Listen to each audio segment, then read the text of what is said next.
বাংলাদেশের আকাশ এখন আর আগের মতো নেই। সীমান্তের ওপারে যারা চোখ রাঙায় তাদের উদ্দেশ্যে যেন আকাশে উঠছে এক নতুন বার্তা।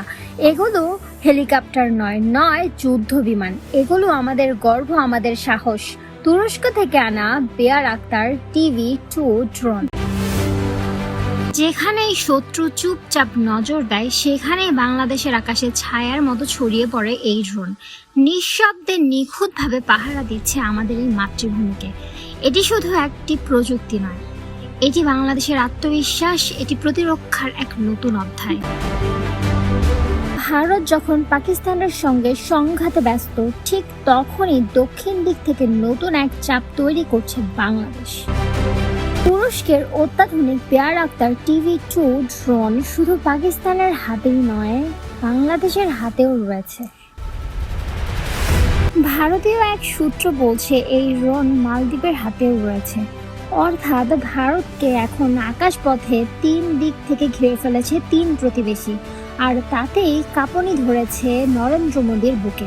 ভারতীয় বার্তা সংস্থা ANI দাবি করেছে, গত মার্চে বাংলাদেশে তুরস্কের তৈরি বেয়ার আক্তার TV-2 ড্রোন ব্যবহার করেছে বাংলাদেশ এবং ভারতের সীমান্তের খুব কাছাকাছি নজরদারির জন্য উড়ে বেরিয়েছে এই ড্রোন।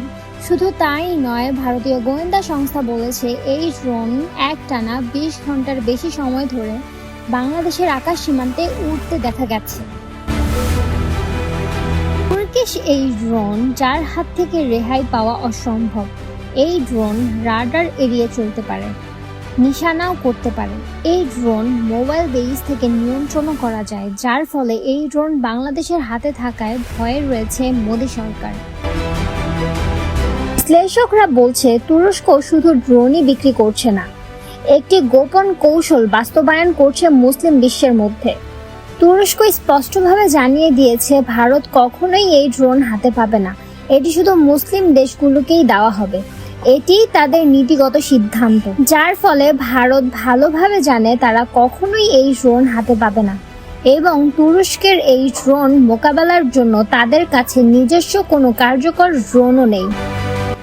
পাকিস্তান ইতিমধ্যে প্রায় 400টি তুর্কিশ ড্রোন দিয়ে ভারতের 36টি লক্ষ্যবস্তুতে হামলা চালিয়েছে।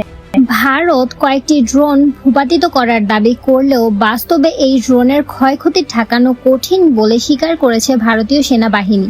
বেয়ার আক্তার TV-2 ড্রোন প্রযুক্তিটি রীতিমতো সিনেমার মতো। এটি ঘন্টায় 222 কিলোমিটার গতিতে উঠতে পারে, সর্বোচ্চ 25,000 ফিট উচ্চতায় উঠতে পারে এবং একটানা 27 ঘন্টা উড়ারও রেকর্ড রয়েছে। এতে রয়েছে লেজার গাইডেড স্মার্ট বোমা, উন্নত ইলেকট্রো অপটিক্যাল ক্যামেরা এবং মোবাইল বেস থেকে নিয়ন্ত্রণ অপারেশন সিস্টেম।